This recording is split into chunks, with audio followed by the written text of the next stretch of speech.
On termine notre émission avec le troisième sexe, ni homme ni femme, mi-homme, mi-femme. C'est ce qu'on appelle l'intersexualité. Ce sont des personnes qui naissent avec une ambiguïté sexuelle au niveau anatomique. C'est très rare, mais ça arrive. Et pour la première fois en Europe, eh bien, elles sont reconnues en tant que telles. Fin août, le tribunal de Tours a autorisé une personne, née il y a 60 ans, à cocher la case sexe neutre à l'état civil.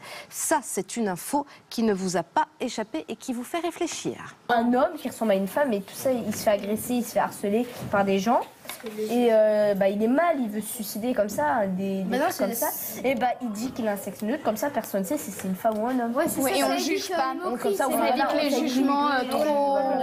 C'est une chose qui arrive, qui est très rare, donc honnêtement c'est pas grave. C'est normal, on est en 2015. Oui. Peut-être en 2030, regarde, tout le monde sera. Oui, mais regarde. Alors pourquoi ça vous intéresse autant ? C'est pas commun. C'est bizarre. C'est bizarre, ouais, C'est bizarre, voilà. C'est au-delà finalement de cette décision de justice. Être neutre dans la vie serait, Mohamed, tu l'as un peu dit d'ailleurs, une manière de se protéger et aussi de ne pas prendre parti en fait, de rester neutre. Qu'est-ce que vous pensez du mot neutre ? Neutre, c'est neutre comme tu dis. C'est entre hommes et femmes. Ouais, mais femmes. Entre mal et bien, entre blanc et noir. Voilà, c'est voilà. Gris en couleur comme pluriel. On peut dire qu'il y a ni homme ni femme. Est-ce que vous voulez le rencontrer, le neutre ? Vraiment, vraiment. Est-ce que vous voulez vraiment le rencontrer ? Parce que nous, on l'a rencontré pour vous. Et ça s'appelle La vie des mots. Neutre.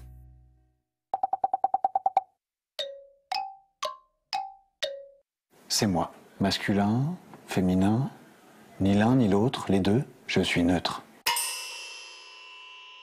J'ai pas de grief.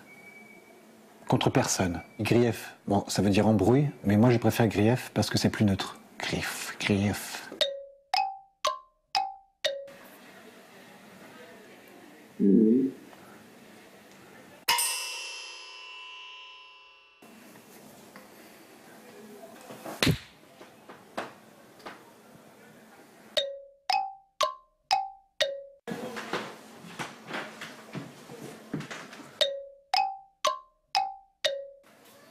Moi, j'ai pas d'avis. Sur rien. Et honnêtement, c'est super pratique.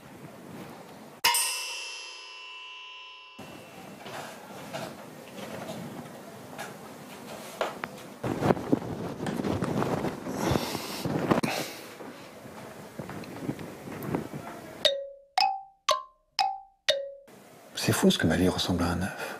Juste parfait.